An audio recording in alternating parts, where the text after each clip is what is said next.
All right, my contemplation this morning is on Nigeria and South Africa.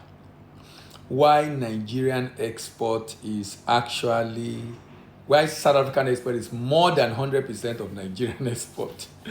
The report have it that South African export is about 147 billion, about almost 150 billion actually. And Nigerian export is just about 70 billion when you add everything together, including crude. So, why is it? And when you look at the trajectory of South African export, in 2009, South African export was just around 90 billion. 2018 and 19. Now it's almost 150 billion.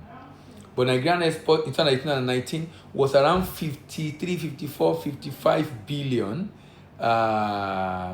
Almost 60 billion. Almost 60 billion. But now it's almost 70 billion. So you have a situation in which South Africa has grown significantly,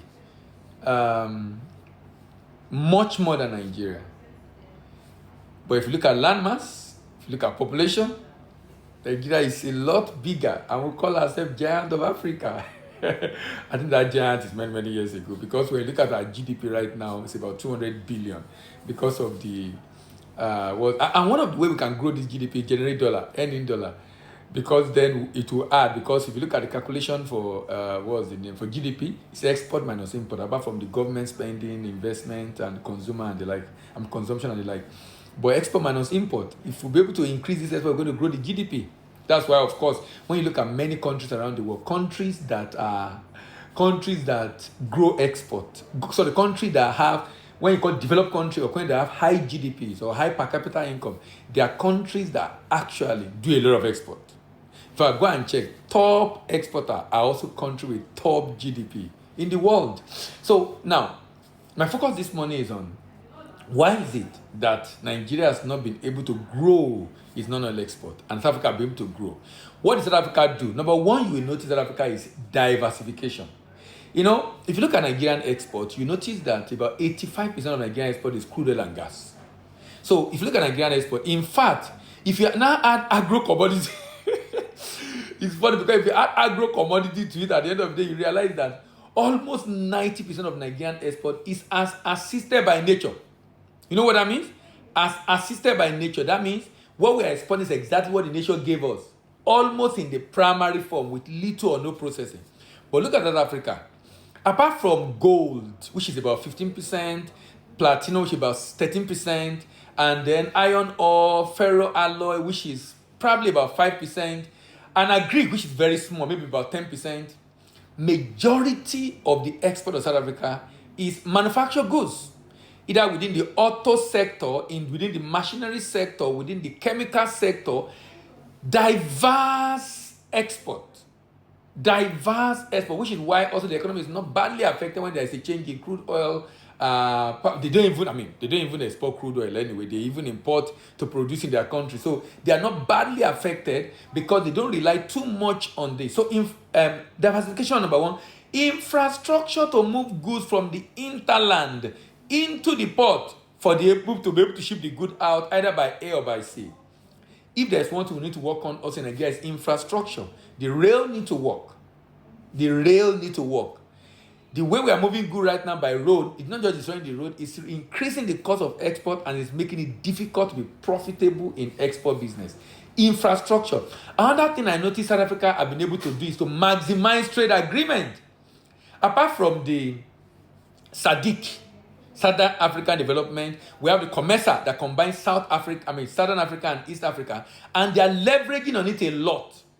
And they do a lot of trade within Southern Africa. They do it, the way Nigeria is big in West Africa, but we are not maximizing that opportunity within West Africa under ETLS in ECOWAS. They are maximizing it a lot. So if you look at the trade they do, you will see that a lot of the trade is within the Southern African countries.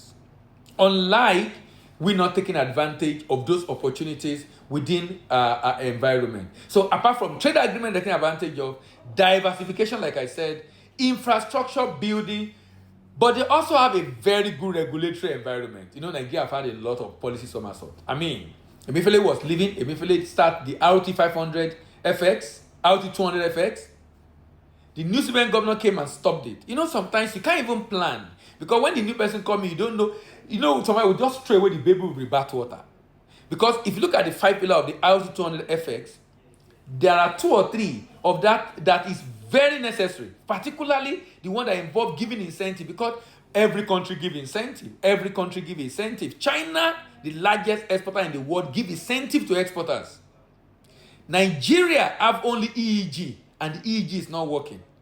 When CBN was doing that RT200 FX, they were paying that every quarter. So meaning you can plan with it, you know when to get it. But Nigeria EEG, you don't even know when it's coming. No, these are signs that we are really not very serious about export. But these countries have a stable regulatory environment. So if they come up with a policy, everybody knows this is what will be done. So it's not like someone will just come and just change the whole thing, and then people cannot plan. So now, people that had incentive to bring in the FFX export proceed when Emefiele was there, many of them are pulling back right now. And you begin to see that CBN has to begin to write, telling people that you must repatriate. Why? Because people are not repatriating. Why? Because the exchange rate, the regulatory environment are changed. There's no incentive to bring it in. There's a large gap between parallel market and the official exchange rate. I mean, there's so many things not helping to encourage repatriation, which is why I said, in as much as we need to get people to repatriate like CBN is trying to do, we should also encourage them support to be able to ensure that incentive is there for people to be able to repatriate. So at the end of the day, we can have this front coming into Nigeria. So at the end of the day, to be where we enforce on one hand, we also encourage on the other hand, which some people will call carrot and stick. So you see, regulatory environment. But more importantly in South Africa is quality.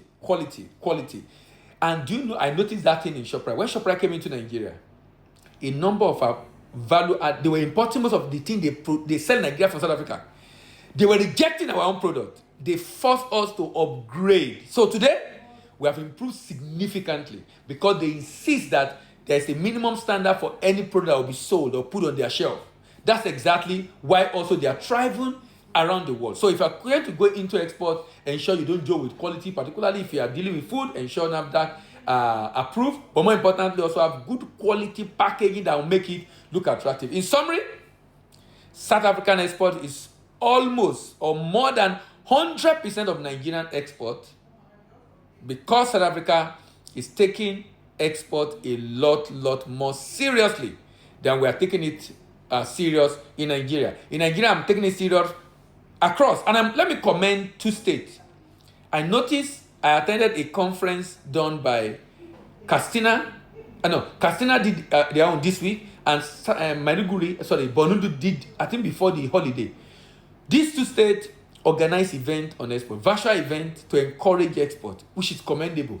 That is what I expect to see. So beyond what the presidency is doing, Ministry of Trade and NEBC, the state government must take charge of growing non-oil export by increasing export coming out of their own state. This is my contribution this morning. Thank you very much for joining. See you in the next video, and bye for now.